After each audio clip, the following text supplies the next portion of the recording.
Today we're checking out the brand new Alley of Blood PvP. This will be replacing the Shadow War from here forward for anybody who's unaware. We talked about this the other day in the update notes. However, for 2 weeks you can participate in a 4v4 version. Remember that the Shadow War version will be 8v8 and allow between 3 and 12 groups of 8 to participate. These matches are also weighted, meaning the ones at the beginning are worth more points. Now I don't have confirmation on this, but I assume the first 3 are more favorable than the remaining 9, since there are 3 at a minimum. First of all, how the hell did I get here? Because I know this is going to be a question. Well, you need to go into your events, scroll all the way down for Champions Revolt, and click the arrow next to the Participate task. This will bring up the following screen to queue. This challenge task, as promised, is repeatable, so to participate again, simply do the same thing. Battle Overview. Each team has 2 Sentry Towers and 1 Crystal Heart on their side of the map. Sentry Towers and the Crystal Heart will automatically attack enemies within range. Destroy the enemy Crystal Heart to win. The Sentry Towers are actually fairly squishy, and if your team gets a good opportunity, you can take them down rather quickly. Now if you're wondering why I'm doing so little damage, keep in mind that for this event there are rules of engagement being applied. The gist is that everyone is being normalized to make things fair. This will only apply for the 2-week period in which the 4v4 is available. Both teams will have a Sacred Guardian that spawns at regular intervals and moves towards the enemy team's side of the map. Now these are very tanky. Sacred Guardians will attack Sentry Towers, Crystal Heart, and other Sacred Guardians. When a Sacred Guardian is within range of a Sentry Tower or Crystal Heart, they will prioritize attacking the Sacred Guardian first. When enemy players, Sentry Towers, and Sacred Guardians are destroyed, they'll drop Champions marks. Marks can be picked up and stack, increasing player damage in size for each mark carried. These had a significant impact on the course of the match. In fact, as the match went further and further, playing as a Crusader, I started shielding myself even if I couldn't shield party members at the same time. This was to make sure that I was able to ensure that I stayed alive. Players will lose a significant number of marks when defeated. Once inside, you'll get to select your specialist skill, and I read through all of these before choosing, and I had read them prior in the notes, but I thought the refresher would be nice. When I finished, there was only 9 seconds remaining before the match started, so you might want to know which one you want to select prior to the real Shadow War, or do a number of matches while it's available in this 2-week period, and figure out which ones you like personally. In this match, I chose to select Executioner's Glare. This is a skirmish skill that'll fire a torrent of energy in a line across the map, dealing damage to all enemies and possibly killing them instantly if they have 10% life or less. Once I knew how this was going to work, it was a decent execute. I selected it since I had lacked ranged attacks on this particular build. After seeing my team comp, the enemies certainly could have benefited from Justice Shield, and this will be something that you can strategize and choose ahead of time when you're participating with your clan in the Shadow War. You could even assign players individual classes to make your team composition stronger. Both the scoreboard during the match as well as at the conclusion of it will show you which of these skills that other players have selected, so you could view these and choose how you want to act accordingly. Even though I haven't seen any mention of this in writing, there are globe wells throughout the map, and these played a big role in our success. My team objectively did a much better job at making use of these, especially the contested ones in the center of the map. If you die, you'll start back at the beginning of the map, and the time to respawn increases as the match goes on. For some reason, again unlisted, when one of my teammates died, it said they perished. An ally has perished. And they were unable to resurrect again until we pushed further into the map, which seemed uncontested, as if this had also happened to the enemy team. That's pretty much it. Experiment with some skills to get comfortable with them, and earn some event points at the same time. I'll leave the entirety of the match that I played for anyone interested in seeing it played out in full, but I didn't record any audio because there's limited strategy in a single lane map. Stay as a team, focus fire, bring skills to buff party members, or debuff enemies. In general, there was a ton of lag, which made landing melee hits very difficult. On top of that, it was very slow to push. In fact, this game actually ends from the timer. However, I imagine in the 8v8 this will be easier, as likely there will be more team wipes, and one team or the other will be able to push, provided you're fortunate enough to face any opponents in your Shadow War. As always, thanks for taking the time to watch, and have a great day.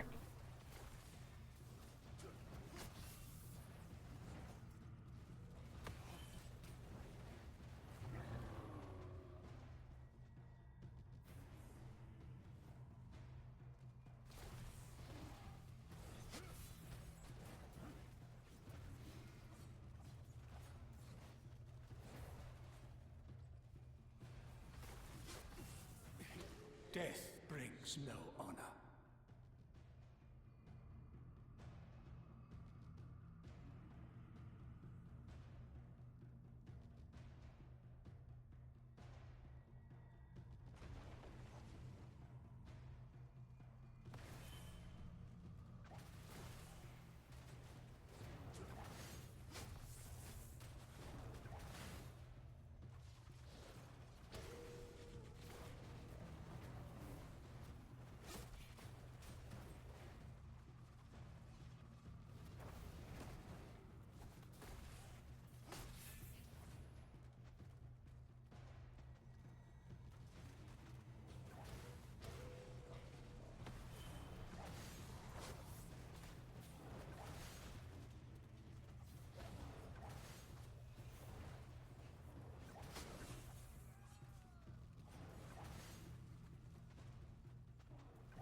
An ally has perished.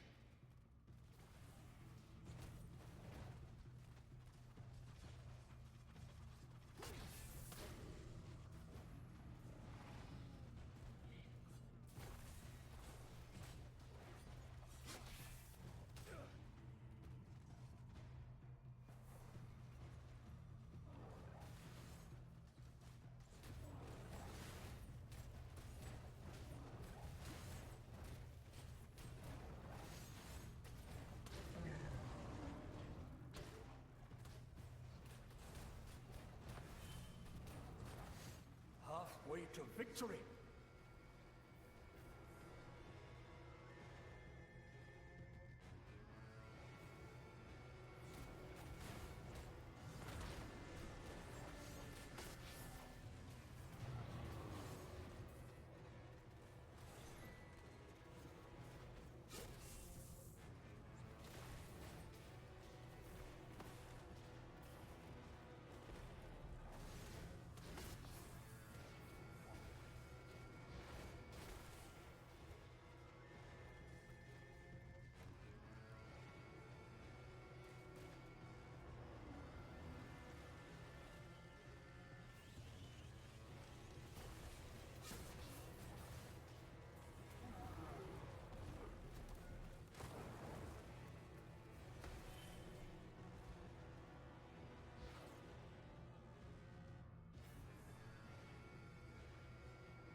Triple kill.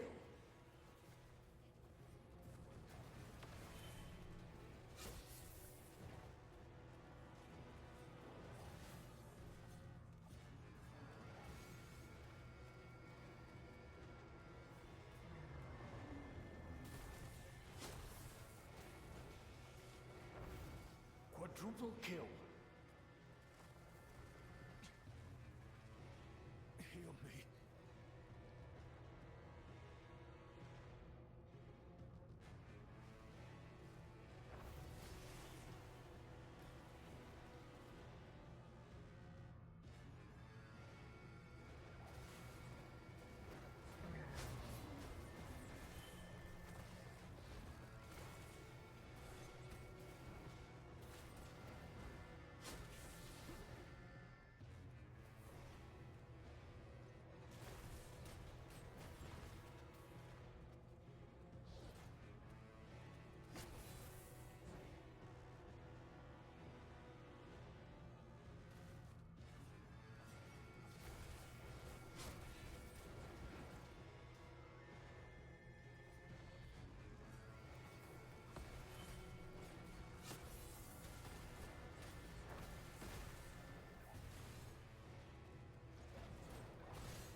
Their forces are greatly weakened.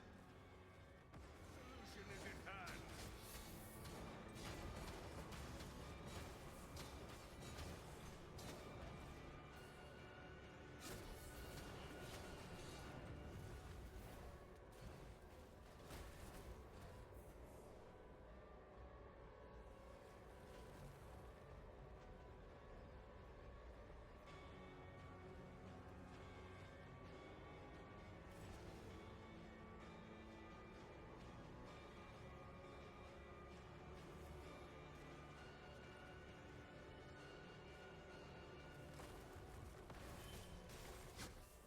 Sextuple kill.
Sextuple kill.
Halfway to defeat.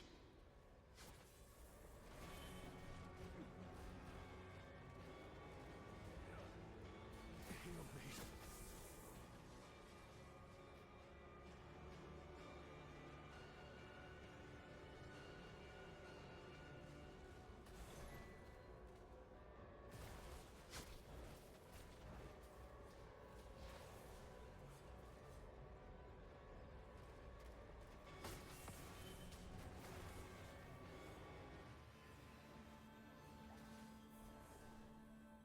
Victory!